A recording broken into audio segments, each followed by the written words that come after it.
और उसके अलावा मैं बात करूँ न्यूट्रिशनल के अलावा क्या क्या ऐसे फैक्टर हैं, तो जिसमें जो अदर फैक्टर में जेनेटिक फैक्टर को भी रखा गया है, जिसमें कि जेनेटिक आपने सुना होगा कि ऐसा मुंह में छाला मेरी दादी को भी बनता था और मुझे भी बनता है, ऐसा लोगों का कहना होता है। लोग जब एग्जाम्पल देते हैं तो जेनेटिक फैक्टर भी एक फैक्टर है जिसे कहते हैं हम लोग जेनेटिक प्री डिस्पोजिंग फैक्टर। तो किसी किसी पेशेंट में ये फैक्टर के कारण भी अल्सरेशन होता है।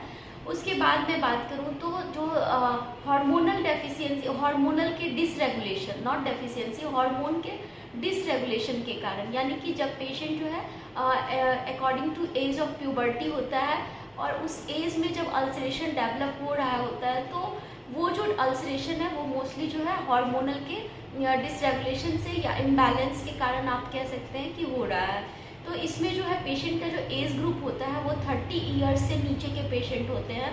तो ऐसे कंडीशन में जो है अल्सरेशन डेवलप होता है, जिसमें कि हार्मोन का भी रोल है। और हार्मोन के अलावा हम लोग बात करें तो अदर फैक्टर जैसे कि इम्यून डिसरेगुलेशन। तो यहाँ पे जो मैं केस आपको शो कर रही हूँ, ये आप देख रहे हैं कि पेशेंट का जो अल्सरेशन है ये काफ़ी बड़े लेवल पे है, यानी कि जो अल्सर का साइज़ है ये बकल वेस्टिब्यूल में है और नियर टू जो जिंजाइवा की जो एंडिंग होती है जिसे हम लोग कहते हैं अटैच जिंजाइवा, तो वहाँ के अटैच जिंजाइवा के सल्कस के पास से ये ऊपर की तरफ बकल वेस्टिब्यूल में फैल रही है। तो ये जो अल्सर है इसमें एक खास चीज़ क्या है कि यहाँ पे जो अल्सर का साइज़ है वो काफ़ी बड़ा है, प्लस जो एपिथेलियम है उसका जो नेचर है वो कम्प्लीटली एपिथेलियम का लॉस हो चुका है और यहाँ पे येलो फाइब्रो प्यूरुलेंट मटेरियल की आपको कवरिंग दिख रही है। साथ में अगर आप इसे अच्छे से देखें तो यहाँ पे आप देख सकते हैं कि रेडिएटिंग लाइंस हैं, रेडिएटिंग फैशन में अरेंज है वाइट लाइंस। तो इसको बारीक तरीके से देखने की ज़रूरत पड़ती है क्योंकि इम्यूनिटी से रिलेटेड मैंने कहा कि ये अल्सर है। ऐसा इसलिए कह रही हूँ क्योंकि जो पेशेंट है मेरे वो डायबिटिक भी हैं प्लस इम्यून डिसरेगुलेशन, इसलिए इसे कोरिलेट किया जा रहा है क्योंकि पेशेंट डायबिटिक है प्लस जो इनके अल्सर का नेचर है वो काफ़ी बड़े साइज़ का है।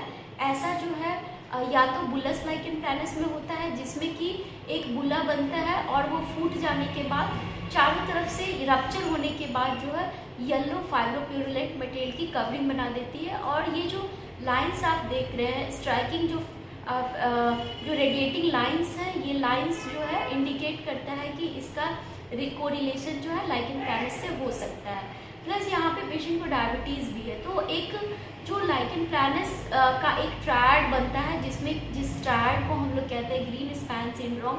तो उसमें पेशेंट को क्या होता है कि लाइकेन प्लानस के साथ साथ दो और बीमारी होती है जिसमें कि हाइपरटेंशन और डायबिटीज़। जब पेशेंट इस तरह से एसोसिएटेड होते हैं तो ये जो बीमारी है वो मोस्टली इम्यून डिसरेगुलेशन के अंदर आता है और इसको ट्रीट करने के लिए जो है उसी तरीके से आपको ड्रग भी देना पड़ता है, ड्रग ऑफ चॉइस।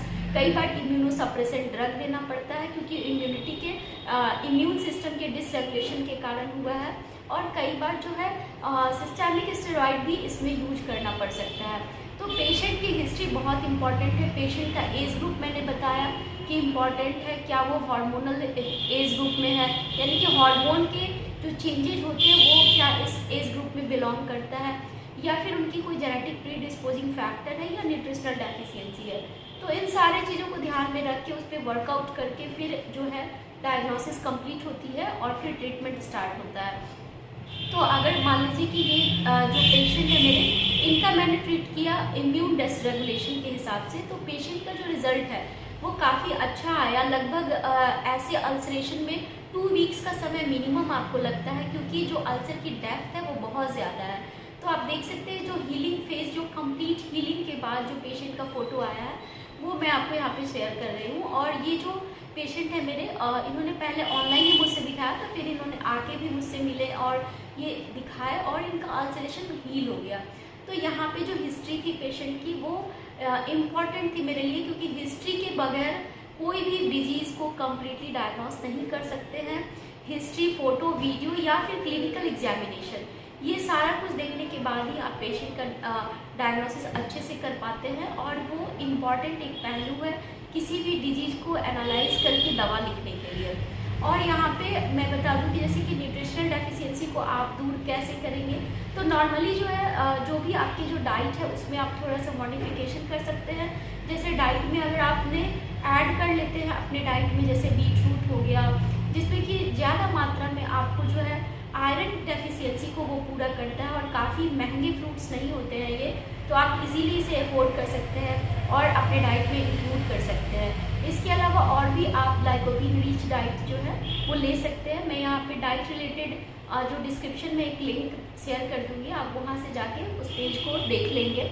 उसके अलावा अगर कोई अल्सर है तो उसके कुछ एग्रेवेटिंग फैक्टर भी होते हैं, जिसमें कि ट्रॉमेटिक फैक्टर का भी रोल होता है।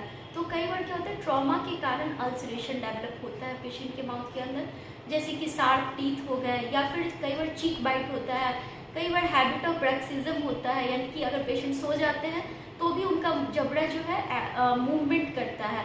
तो ऐसे पेशेंट को जिनको कि कोई ट्रॉमेटिक फैक्टर इन्वॉल्व है तो उसे भी रूल आउट करना होता है, उस पर भी वर्कआउट करके फिर उसको क्योर करने के लिए अलग अलग तरीके हैं। जैसे शार्प एज है अगर टीथ के, तो उसे आप स्मूथ करवा सकते हैं। उसके अलावा मैं बात करूं, अगर किसी पेशेंट को ब्रैक्सिज्म की हैबिट है तो उन्हें नाइट गार्ड यूज करना चाहिए।